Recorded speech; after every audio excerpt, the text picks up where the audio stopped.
네, 안녕하세요. 이후구강면외과 김종윤 원장입니다. 오늘은 턱끝 수술 중에서 턱끝 전진술에 관련된 이야기를 좀 해볼까 하는데, 턱끝 전진술은 무턱 증상을 개선하기 위해서 턱끝을 앞으로 이제 꺼내주는 수술을 이야기하는데, 여기 이제 치아가 있고 여기 치아 아래쪽에 신경이 나오는 구멍이 있어요. 신경이 나오는 구멍에서부터 신경이 나오는 반대쪽 구멍까지 이 앞에 부분의 턱끝을 움직여주는 수술을 통틀어서 턱끝 수술이라고 하고, 그 중에서 이제 특히 요 턱끝을 잘라서 앞으로 꺼낼 때 그때 이제 턱끝 전진술이라는 이야기를 하죠. 턱끝 전진술은 이렇게 전진을 하면서 길이를 줄일 수도 있고요. 전진을 하면서 폭을 좁힐 수도 있고, 그다음에 비대칭이 있는 경우에는 턱끝의 위치를 좌우로 움직여서 대칭을 맞춰주는 것까지 다 한꺼번에 진행을 하게 됩니다. 그런데 이렇게 수술을 해서 턱끝이 앞으로 나온 다음에는 필수적으로 2차 각이 발생하게 돼요. 뼈의 위치가 바뀌었기 때문에 그 위치가 바뀐 경계를 중심으로 좀 턱이 생기는 거죠. 네, 오늘 제가 이야기할 내용은 이렇게 턱끝 전진술을 하면서 생길 수 있는 2차 각에 대한 이야기입니다. 그래서 어떤 2차 각이 생기고 그 2차 각을 해결하기 위해서는 어떤 방법들이 필요한지에 대해서 알아보도록 하겠습니다.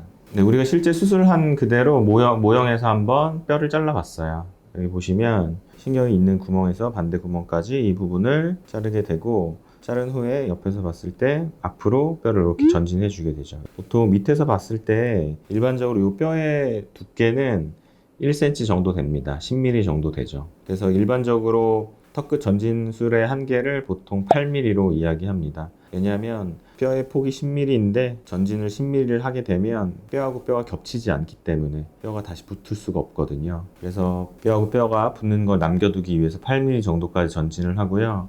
실제로 8mm를 전진한 다음에 이렇게 미리 8mm로 제작된 플레이트를 사용을 해서 고정을 해주게 됩니다. 실제로 수술할 때는 이제 이렇게 고정을 하게 되고요. 자, 근데 여기서 이렇게 고정을 하고 나면 2차 각이 생기게 되죠. 여기 이제 밑에 부분을 한번 볼게요. 이 점과 이 점이 같은 자리에 있었어요. 그래서 다시 돌아가 보면 이렇게 만나고 있었죠. 그런데 턱끝이 전진되다 보니까 그 점하고 그 점이 떨어지게 되고, 그 떨어진 만큼 2차 각이 발생합니다. 그래서 옆에서 보면은 이 부분이 좀 튀어나와 있죠. 그래서 실제로 수술할 때는 이 부분을 이렇게 다듬어 주게 돼요. 이렇게 아래쪽에 생기는 이 2차 각은 수술하면서 쉽게 다듬어 줄 수 있습니다. 위에서 보게 되면 이렇게 전진을 하면서 또 위에서도 2차 각이 발생하게 됩니다. 이 부분 같은 경우는 수술하면서 사실 다듬어 주기가 좀 어려워요. 이 2차 각을 해결하기 위한 방법에 대해서 설명을 해드리겠습니다. 이 두 개의 모델을 보시면, 흰색 모델은 일반적으로 턱끝 전진술을 할 때 사용하는 절골 방법이고요. 노란색 모델은 본원에서 턱끝 전진술을 할 때 사용하는 절골 방법입니다.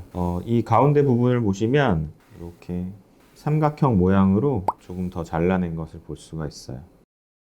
턱끝의 가운데 부분을 삼각형 모양으로 이렇게 자르게 되면 전진을 할 때 좌우측의 골편을 폴딩해 줄 수 있습니다. 이렇게 전진을 하면서 여기가 이렇게 모아지는 거죠. 자, 이렇게 모이게 되면 어떤 결과가 생기냐면, 아까 하얀색 모델에서 봤던 이 경계 부분의 2차 각이 줄어든 것을 볼 수 있죠.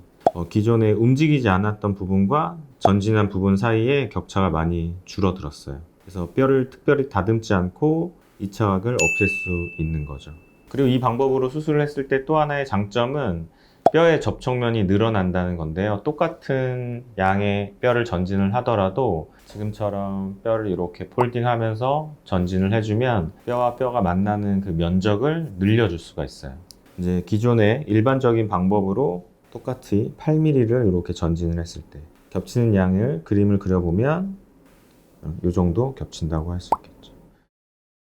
그리고 이제 본원에서 사용하는 폴딩 방법으로 이런 형태로 전진을 했을 때 뼈가 접촉되는 부분을 그려보면 이렇게 접촉되는 걸 볼 수 있습니다.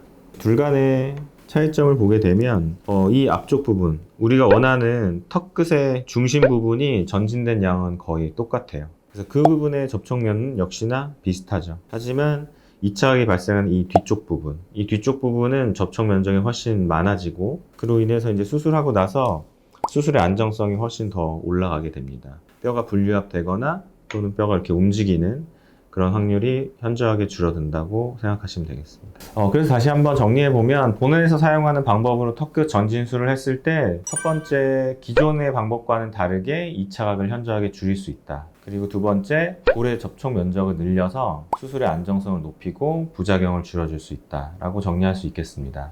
네, 오늘은 턱끝 전진술에 대해서 알아봤고, 특히 턱끝 전진술 시에 생길 수 있는 2차각을 어떻게 해결하는지에 대해 알아봤는데요. 영상을 보시고 많은 도움이 됐으면 하는 마음이고, 또 궁금한 부분이 있으면 댓글로 남겨주시고 저희가 확인해서 또 영상으로 답변해 드리겠습니다. 감사합니다.